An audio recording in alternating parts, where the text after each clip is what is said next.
Welcome back, I'm Kim Bailey and this is Floral Art Online, and we're continuing our series using supermarket or store-bought flowers.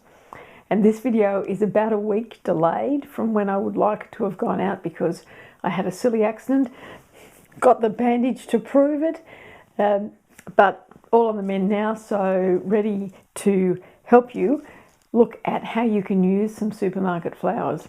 Now today we're going to use a few different things. So let's just have a look at what we've got here to get started. So today we're going to use a couple of different things.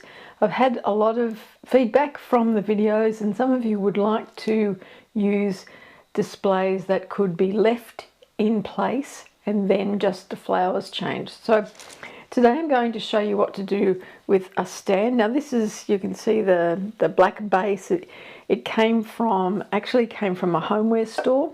And it had some artificial material between the two rings, and I've taken all of that off and I've covered it with string. So just jute string, ordinary string, but I've frayed it a little bit so we get a little bit of a different texture. You could glue it on. Yeah, I've actually wrapped it on with the paper cover wire, which I've shown you before. You could put wool on it. You could put the felted wool on it so you get that same sort of texture, all sorts of different colours and styles. If you're doing it that way, it's a metal stand so it's nice and sturdy. Bit of double-sided tape first of all, and then wrap whatever you're going to cover the framework around. You don't have to cover the framework, you could leave it uncovered if you wanted to. Other thing we're going to utilise in that is what used to be a placemat. So this was originally one of those placemats that you can get in the cheap stores. As you know, that's one of my favourite places to find things that I can use in my designs.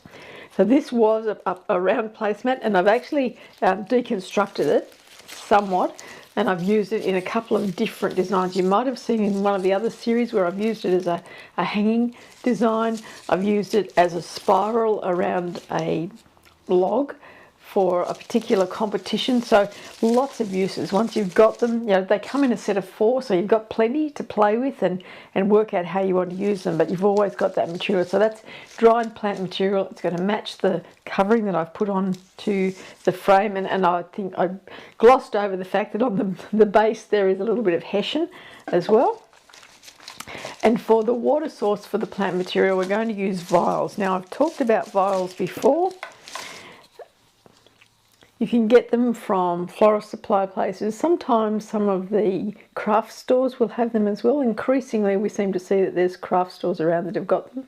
They come in plastic or glass. Doesn't really matter. You can cover them or not. The ones with the little lid on them mean that you can hang them upside down and the water won't come out because the stem seals it completely where the hole is in that lid.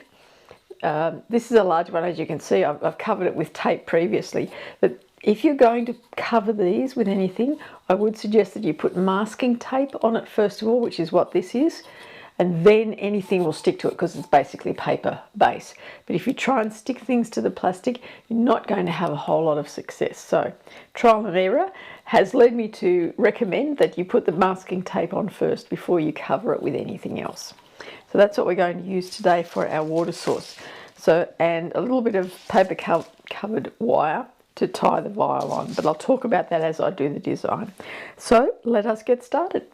Now I've set the camera angle so that you can see the framework, and when I take the finished photos you'll see how it looks with the base as well, but there's not really any need for you to see the base at this point in time, so we'll just work on the circles.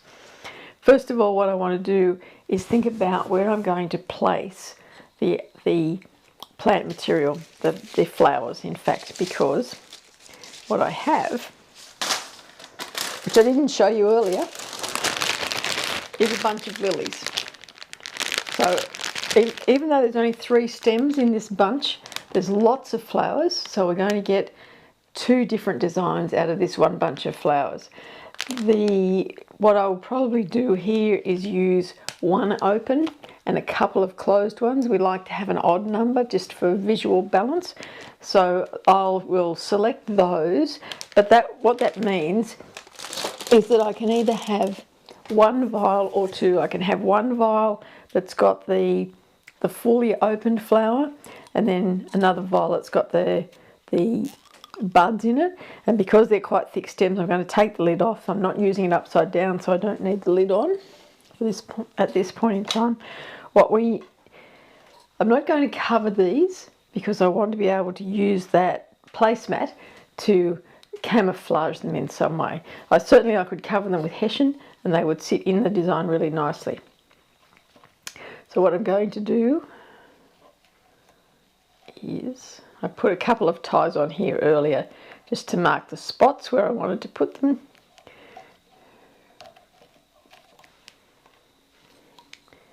Now always when you're attaching vials, let's say this is going to be the front of the design, not particularly nice to have the container at the front. Easier in terms of moving it around if you wanted to, but having it at the back gives us a bit more opportunity to camouflage. What it also does with this one is that we would always connect them in two places. So I can have the wire around the top using that metal bar, and then I can also have one at the base, and it just means that it's well and truly secure.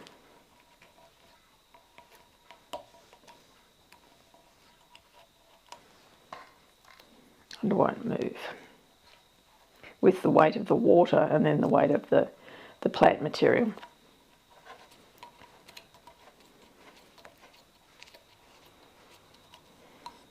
Now you could use cable ties. If you were covering it with wool, you could actually, and even with the string, you could use the string so that it would blend into whatever covering you've got there. So that one's in place. And I might, at this stage, just leave it at 1 and see how we go with just the one. Now, we want to wind through this is actually water hyacinth, so dried water hyacinth, so we want to wind that through. A couple of different ways we could do it. We could have that in the centre and emphasise the circular motion, but it might make it too heavy. So I'm actually going to have that wrapped around the base so that it looks like it's coming from the base, and you'll see that in the images. And then we just want to, it's worse than a snake. Talking about snakes, I was at the farm yesterday and it's been very hot here, and I went to get back into the car to come back here, and a snake had decided that it was much nicer. It was going to be much nicer in the car. He didn't get the opportunity to find that out because I shoot him along. And he disappeared into one of the gardens.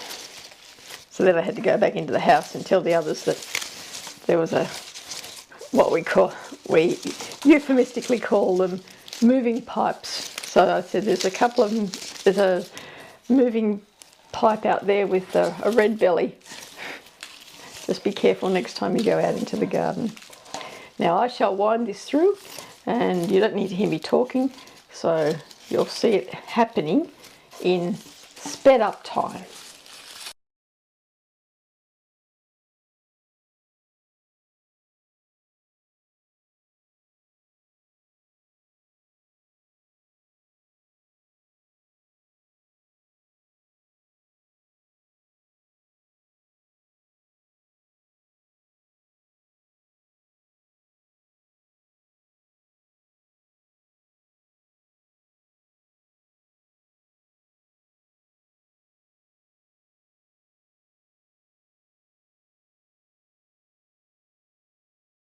Right, there we have our twisted pseudo placemat, and you can see by just twisting it through, we've taken away the harshness of that frame.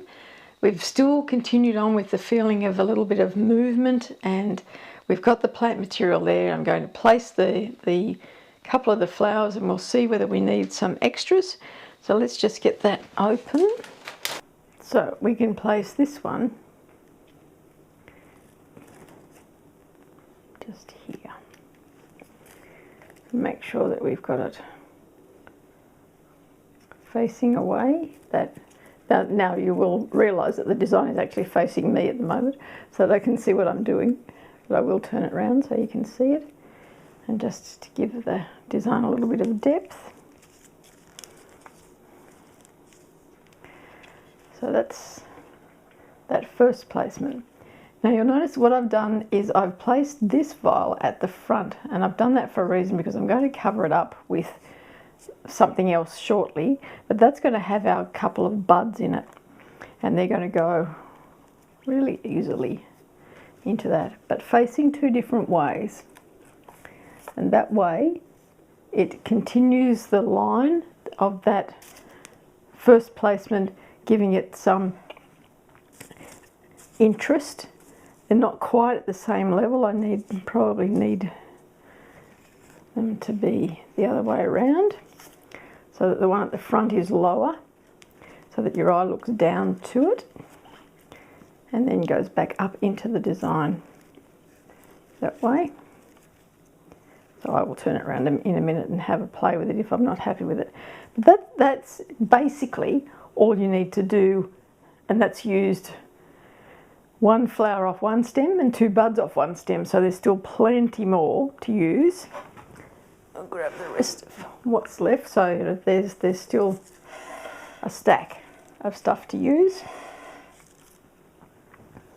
Stuff very technical. There's a lot more flowers from the bunch to use. What else can we do with this? Now, you might find that this is just a little bit boring, a little bit plain, might suit lots of people.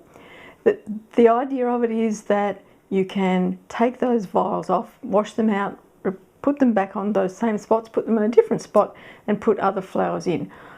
These particular lilies, they're about a week old. They're going to last at least, well, these ones won't come out for another 3 or 4 days, and that once they come out, it will look different yet again. And you could probably leave those ones out, and maybe if you've got another bud, put the bud here, and it could continue on for a month or even 6 weeks just with that one bunch of flowers, or that one type of flower. Or you could mix and match. You could put some greenery into it, or you could put some of the dried things that we've collected in the past. So we've got a pine cone that we might be able to rest in the design here. I have to turn it around so I can get it into place properly, just so that it camouflages that vial a little bit. And it brings a little bit of interest down into the base of the design, because we haven't got any of the flowers in the base of the design. And that at the moment is just held by the placemat, the water hyacinth that we've got wrapped through the design. We need something up the top here. I'll just show you how that looks. I'll step away so you can see it against the black. And then we just need something up the top here to fill in that sort of empty space. Now, I've talked to you many times about the dried strelitzia and how you can do that so easily. Just cut the leaf and leave it alone for about 4 weeks, and you'll get all sorts of different shapes and sizes. So this is one of my favourite shapes, and let's see how we can use it in this design just to finish it off, just a little touch. And once again, these are things that you can have and you can use time and time again. So it just means that if you build up your store of these little interesting things, that you're not always relying on the bought flowers to provide the interest for the design that you do. They just become the enhancements. Now, with this placement, what I'm trying to do is make sure that the cut end, the stem end, is hidden. So there we are. We've just placed it across the top, but it comes out. So it once again, it's highlighting the depth of that design. So there we have our first design with this particular bunch of flowers, using a repurposed placemat and 1 lily flower and 2 buds. That's design 3 in this particular series for March of 2023. using supermarket flowers, one bunch of store-bought or supermarket flowers. I'm Kim Bailey, and this is Floral Art Online.